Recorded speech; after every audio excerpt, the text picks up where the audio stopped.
Okay, in this video I am going to just give you some basics of Excel. We will be using Excel in this class, and so I want you to get familiar with just some of the basic functions in here. So I have two sets here. I just called them set A and set B, and we'll talk about some of the things we can do with these sets. So for example, the first thing we might want to do is find the sum. So we'll say we're going to find the sum of set A here. And to find the sum, you just type equal SUM. Okay, when you see this come up, you can actually just hit your tab key, and if you hit your tab key, it will put the parentheses in there that you need automatically. It will even finish the word for you if you didn't type the whole word. So I'm going to hit the tab key. And you see here it says number 1 and number 2. Well, that's basically going to be the list of the numbers that I want to sum. And rather than typing each of the numbers in individually, what I'm going to do is I'm going to come over here with my mouse cursor and I'm going to highlight all the numbers in set A, and you see that it automatically fills in a range of cells up here. And I can just hit enter. It will automatically add the parenthesis that's needed at the end, and I have the sum of all those values in set A. Another useful thing is called the sum product.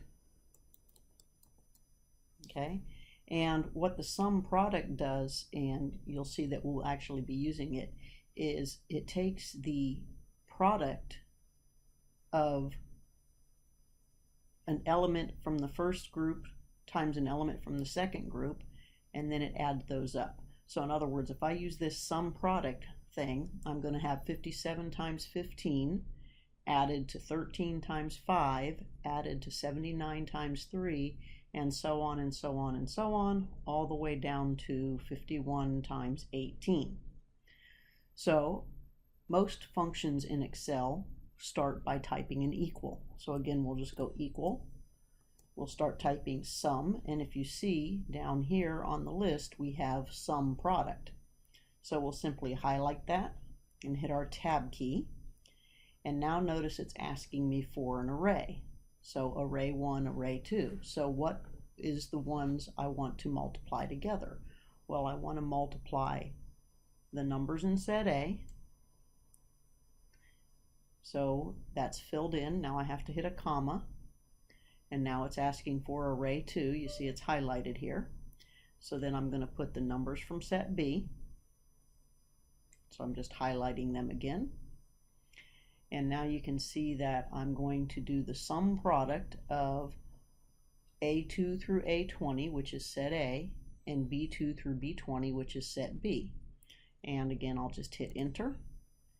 And so this represents the sum of the products of these values. So that's called the sum product. Another thing we might want to do is find an average. So I'm going to do the average for set A, just to show you how that's done. And again, it's just a function in Excel, so we'll start by typing equal. And we'll type the word average. Okay, so as soon as we get AVE, we can see average here on our list. So we will select that, hit the tab key, and we want to average the numbers in set A. So we will come over here and we will highlight all the numbers in set A and hit our enter key, and now we have the average. Some other things we might want to do is we might want to take the difference of the elements from each set. So for example here, okay, if I want to take the element in set A, 57, minus the element in set B, the corresponding element in set B, 15, I can again start by typing equal. And then rather than typing the number, again, I'm just going to highlight the cells. So I'm going to take this cell. So notice it tells me the cell is A2. So it's going to use the number that's in that cell. hit the minus, and then highlight this one. So now that's going to subtract 57 minus 15. And when I do that, I hit enter, and you see it calculates that difference for me. Now, a really cool thing is if I wanted the difference of all of these numbers, what I can do is, after I take this difference, if I grab that little box on the corner there, you can just see that little green box there. If I just grab that and I pull it down, it gives me all of these differences. So I pulled it down so that I had 20 here because there were, or 19 I guess it was, because there were 19 here. Okay, and so now you can see that 13 minus 5 is 8. 79 minus 3 is 76. So you can see it did all the differences of the corresponding boxes just by pulling that down. That's called fill down. We can actually fill down simply by pulling that little green box. If we wanted to fill right or left, we can actually use the fill key, which is, I believe, this one. Okay, so you click on that, and the fill down, you would highlight the cells and then just hit down. If you wanted to fill right, you could highlight the cells and fill right, and so on. So you have that. All right, so speaking of fill down, another thing that we might want to do is maybe we want to have a sequence of numbers. So we're labeling something. So for example, I have 1.0, 1.1, 1.2, and I want to keep doing this for a long time, and I don't want to have to sit here and type all of these. So what I can do is I can start the first few like this, and then I can grab the little box and pull it down, and notice that it numbers them for me. And another thing is, see how it didn't write the 0 and the 0 here and the 2 and the 3?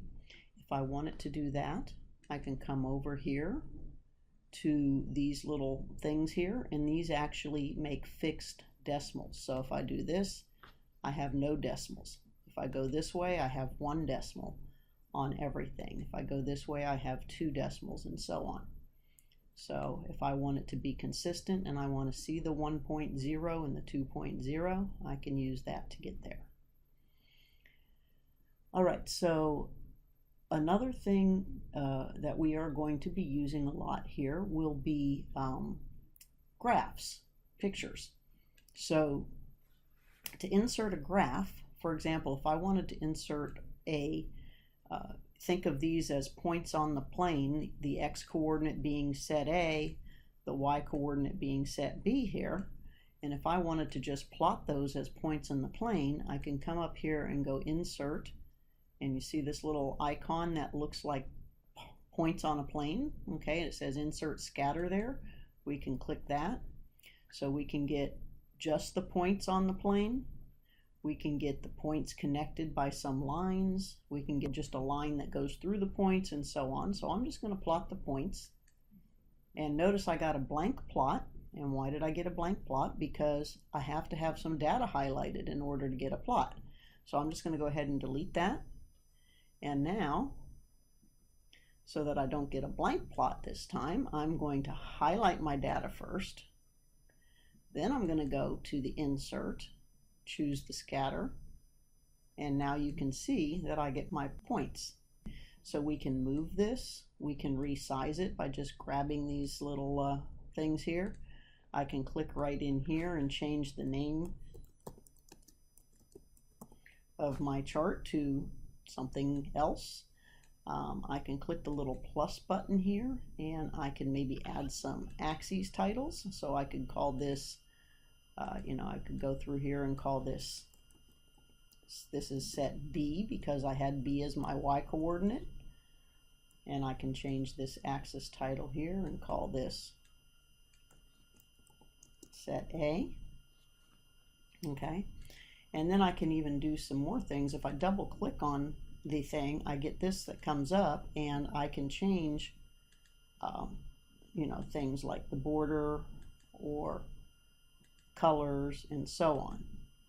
Okay, so we'll look at that more in a minute when I do a bar graph.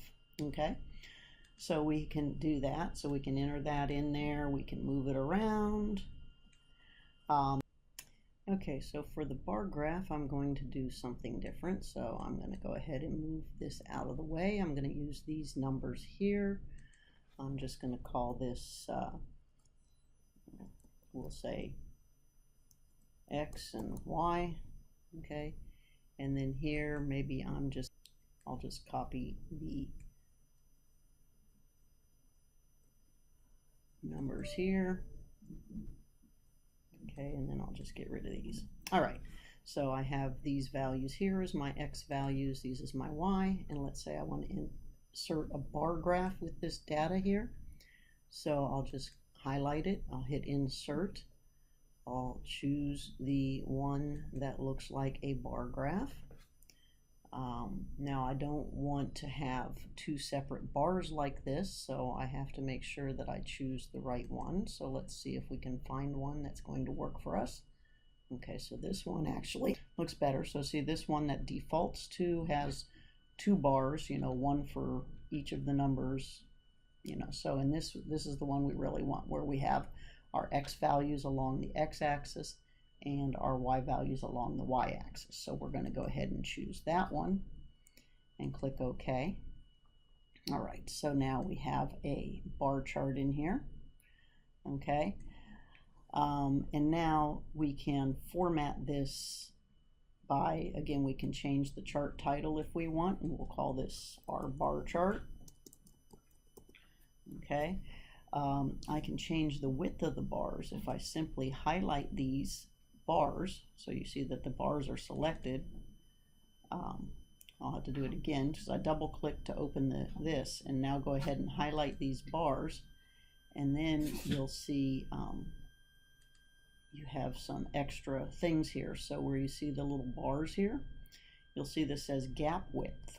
Okay, and so the gap width, that's 219%. That's the distance between the bars here. Okay, so if we wanted to make that smaller, let's say we'll make it 50%. We have that. Okay, so now there's less of a gap here between our bars, and our bars are wider. For some of our applications, we want to have a zero gap, so we want all of our bars to be touching like this. Okay, so I'm just going to, let's say, leave it at 10%. Okay, so we have just a little bit of a gap in our bars here, so we can change that by actually typing it. We could actually use the slider here if we want. Okay, so I'm going to change it back to 10% again, and that's what I'm going to leave it at. And now if I want to have borders around my bars, I just come over here to the little paint bucket and border, and so here I'll choose a solid line. And now we don't want the line to be the same color as the bars, so we can maybe make the line black. Okay, the fill, we could actually change the color of the fill, so I could say I could make it a solid fill or a gradient fill like this. Okay, so I'll leave that like that. That looks kind of pretty. And then we'll close this out. Okay, and of course we can resize this, reposition it wherever we want to put it, and that is how we make a bar chart. Okay. Now another thing we want to do is sometimes the cells automatically format themselves. We saw that when we typed the numbers here, 1.0, 1.1, and when I typed 1.0 and I wanted it to stay 1.0, it turned it to 1. So it automatically formats it as a number. So if I don't want it to think that it's a number, if I want it to think that it's something else, like just plain text or something, then I can just come here to the home, and I can actually choose what I want that cell to represent. So default is typically general, and then it defaults to what it thinks you want it to be. So for this one, I could say maybe I want it to be currency. So now I change it, and you see how it defaults that to $1. So if I type a number like 20 in here. Okay, so it just thinks it's a 20. It defaults to what it thinks you want it to be. And I don't really want it to be that. I want it to be a percentage. So I can come up here and I can choose percentage. And now it turns it into a percentage. Okay, so the idea is that you can change the format of the cell. So sometimes these cells format to something that you don't want them to format to. And so if that is happening to you, you simply change the cell to correspond to what you want it to format to.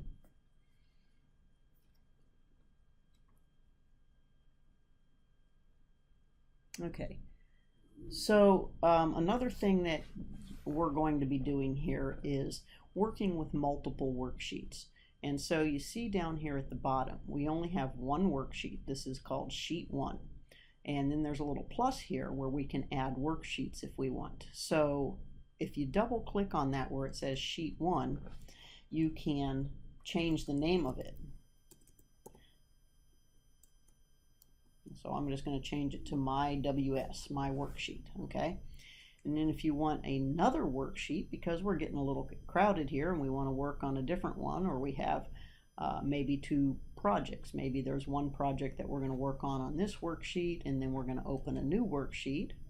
Okay, so we open this new worksheet and it's all blank, and we can change its name, and we can call this one My Other Worksheet. Okay, so now I have two worksheets. And so if I click on my worksheet, we see all the work that we just did over here. And if I click on my other worksheet, we see this blank worksheet over here. So I'm going to go ahead and copy. So I'm just going to highlight, and then we can just hit Control C to copy. And then we can come over here, select our cell, and hit Control V to paste. So I have my two sets over here now. Okay, so now I can work in this worksheet, and sometimes maybe we want to sort the data. And let's pretend that these numbers in set B have to stay with these numbers in set A, so that if I have the 57 here, I have to have the 15 here. But I want the numbers in set A to be sorted in some sort of order. So what I'm going to do is I'm just going to select my sets, including the headers here. Okay, I'm going to go on my Home tab, and I'm going to go over here to Sort and Filter. So I'm going to click on that. And here we have Sort Smallest to Largest, Sort Largest to Smallest, and then Custom Sort. So if I were just doing one column and I didn't care if my column B got sorted when my column A did, then I would just go Sort Smallest to Largest. However, I want the two columns to sort together. So I want that 57 and that 15 to stay together when I sort column A. So what I'm going to do is a custom sort. Okay, and so I'm going to do a custom sort, and my data has headers. I want to make sure that's checked if I selected my headers like I did. Okay, and so I am going to sort by set A. Okay, so set A is going to sort from smallest to largest, but it's also going to sort set B so that the numbers that correspond to these numbers in set A stay with the same numbers. Okay, so headers is checked. I'm sorting by set A, and I click OK. And now we can see that we have set A sorted from smallest to largest, right? And let's check that 57 still has the 15 next to it. Okay, so we actually kept the numbers with their corresponding numbers in set B. Okay, so just remember one thing about Excel is equal is your friend. Anytime you want to use a formula for anything, if you type the word equal, you're going to be able to find that formula. So if I wanted to find the minimum or the maximum of something, I can type equal, and then start typing min, and then I see I actually have a min, and here it gives me a little hint. It says this returns the smallest number of a set of values, and it ignores logical values in text. All right, so that means I want to find the min, say, of set B, and I can type equal min. Then I can go, well, let's see, now that one I made a mistake because what I forgot to do is hit my tab key. Okay, so if I hit my tab key, now it's ready for me to go ahead and select my numbers. Okay, and it is going to tell me what the minimum value in this set is, and it did not tell me the right, oh, because it went from B2 to B2. All right, let's try that again. So we're going to say equal min, going to hit the tab key, and we are going to select all of those numbers and hit enter, and then we can see that the minimum value of those is 0. Okay, if we want the maximum value, we can type equal max, and we see max comes there, and again our hint tells us that it returns the largest value in the set and it ignores logical values in text. So let's check to see if it actually ignores some text. So instead of just selecting our numbers in set B, let's accidentally select the header as well. Let me do that again because I forgot to hit the tab key while I was talking to you. So equal max. Okay, now we hit the tab key. So now we're going to go ahead and select our header as well and see if it ignores it. And it does. So it tells us the maximum value in that set, and it ignored our header because it ignores text. Okay, if I want the middle value, what we call the median, equal, and then you see median, the word comes up, so we'll hit tab, and I can get the median or the middle value. Okay, so the median is the middle value. So I actually have here the min of set B. I have the max of set B, right? And I have the median of set B. Working with formulas in Excel, like suppose I wanted to take, I'm just going to write here what I'm going to do. I want to take 5% of the number in set A and add it to the number in set B.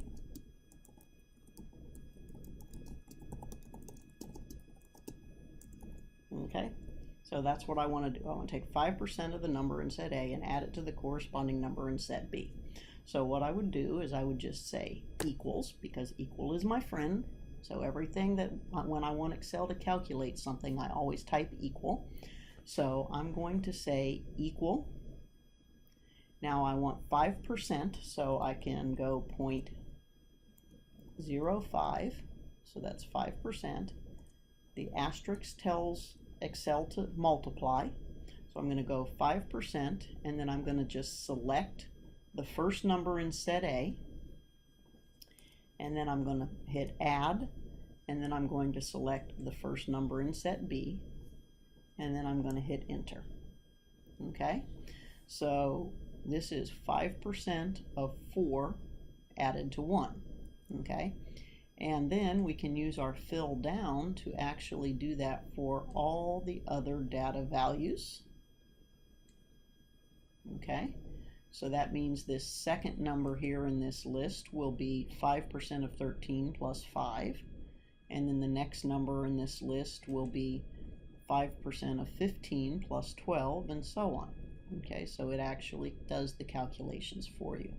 So you can get Excel to do all kinds of things. If you want to multiply, you use the asterisk. If you want to divide, you use a slash.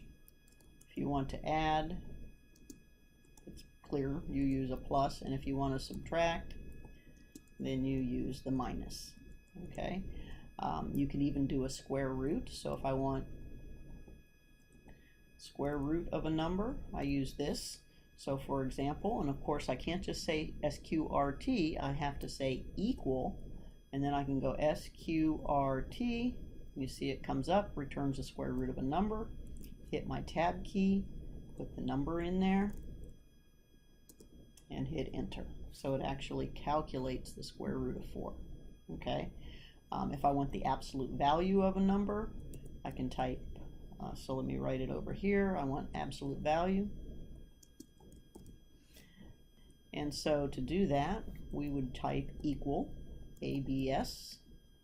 Okay, and we see here that ABS returns the absolute value of a number. So we'll hit our tab key.